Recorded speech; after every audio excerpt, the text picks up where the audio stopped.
W.E.B. Du Bois said, "The history of the American Negro is a history of the strife. This longing to attain self-conscious manhood, to merge his double self into a better and truer self. In this merging, he wishes neither of the older selves to be lost. He simply wishes to make it possible for a man to be both a Negro and an American." The Civil Rights Movement began on December 1st, 1955, when Rosa Parks, a black seamstress, refused to cooperate with the segregation law as she boarded a public school bus in Montgomery, Alabama. She took a seat in the designated African American row in the back. When the bus filled up, she was asked to move so that the white man could have her spot. She refused to give the man her seat and was then arrested. This event sparked what would become a national movement of resistance to racial segregation and discrimination. Local African American leaders organized around Parks with Baptist minister Martin Luther King Jr. as their leader. They decided to start a citywide boycott on the Montgomery bus system on December 5th, 1955.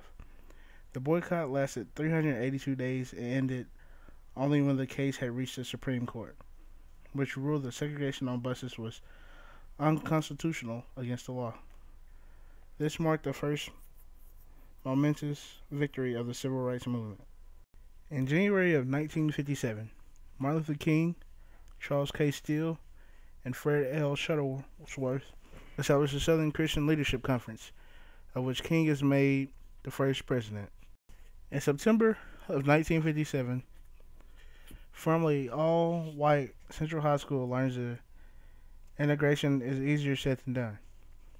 9 black students are blocked from entering the school on the orders of Governor Orville Faubus.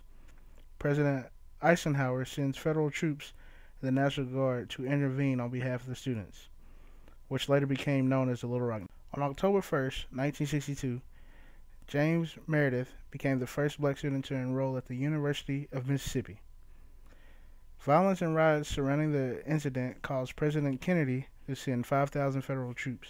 On April 16, 1963, Martin Luther King is arrested and jailed during anti-segregation protests in Birmingham, Alabama.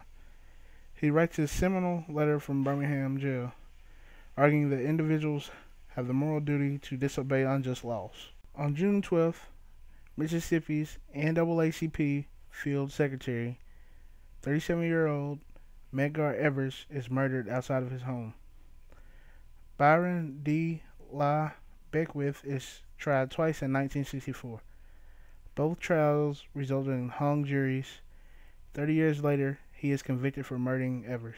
On August 28, 1963, Martin Luther King delivers his famous "I Have a Dream" speech at the Lincoln Memorial. On September 15, 1963, 4 young girls named Denise McNair, Cynthia Wesley, Carol Robertson, and Addie Mae Collins attended Sunday school, and they later were killed when a bomb exploded at 16th Street Baptist Church.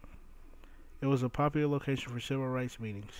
Riots erupted in Birmingham, leading to deaths of 2 more black youths. On January 23, 1964, the 24th Amendment abolished the poll tax, which originally had been instituted in 11 southern states after Reconstruction to make it difficult for African Americans to vote. On July 2, 1964, President Johnson signs the Civil Rights Act of 1964, the most sweeping civil rights legislation since Reconstruction. The Civil Rights Act prohibits discrimination of all kinds based on race, color, religion, or national origin.